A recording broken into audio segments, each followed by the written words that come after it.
দর্শক, সহকর্মী সুকান্ত সরকার আমাদেরকে জানাবেন আজকের আবহাওয়ার খবর। সুকান্ত, আজকে সারাদিন আবহাওয়া কেমন যাবে আমাদেরকে জানান।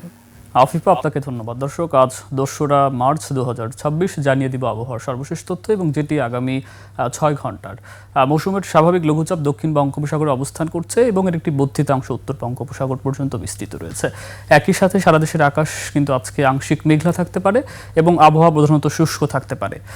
আমরা দেখছি যে ঢাকায় গতকাল কিন্তু তাপমাত্রা ছিল ৩২.৮ ডিগ্রি সেলসিয়াস। তো আমরা দেখছি শীতের পরে ঢাকা সহ আশপাশের অঞ্চলের কিন্তু তাপমাত্রা বৃদ্ধি পাচ্ছে।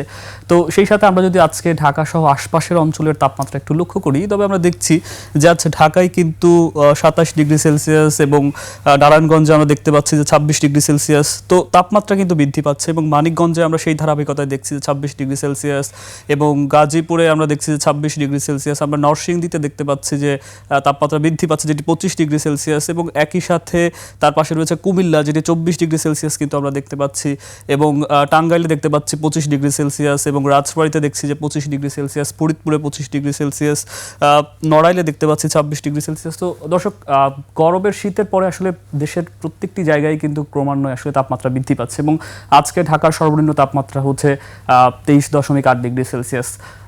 এবং একই সাথে আপনাদেরকে আরও একটি তথ্য আমি জানিয়ে রাখতে চাই, সেটি হচ্ছে যে আবহাওয়ার প্রাপ্ত তথ্য থেকে আমরা যেটা জানতে পেরেছি, সেটি এই মার্চে কিন্তু কালবৈশাখী ঝড়ের দু একটি সম্ভাবনা রয়েছে এবং একই সাথে বজ্রসহ বৃষ্টিপাতের সম্ভাবনাও কিন্তু রয়েছে। এবং আজকের প্রধানত যদি গরমের তাপমাত্রা বৃদ্ধি পায়, যদি রোদের তাপমাত্রা বৃদ্ধি পায়, সেক্ষেত্রে কিন্তু গরমের তাপমাত্রা বৃদ্ধি পেতে পারে। তো এই ছিল আজকে আসলে আবহাওয়া নিয়ে আমার কাছে সর্বশেষ তথ্য। আফিফা, ধন্যবাদ সুকান্ত আপনাকে।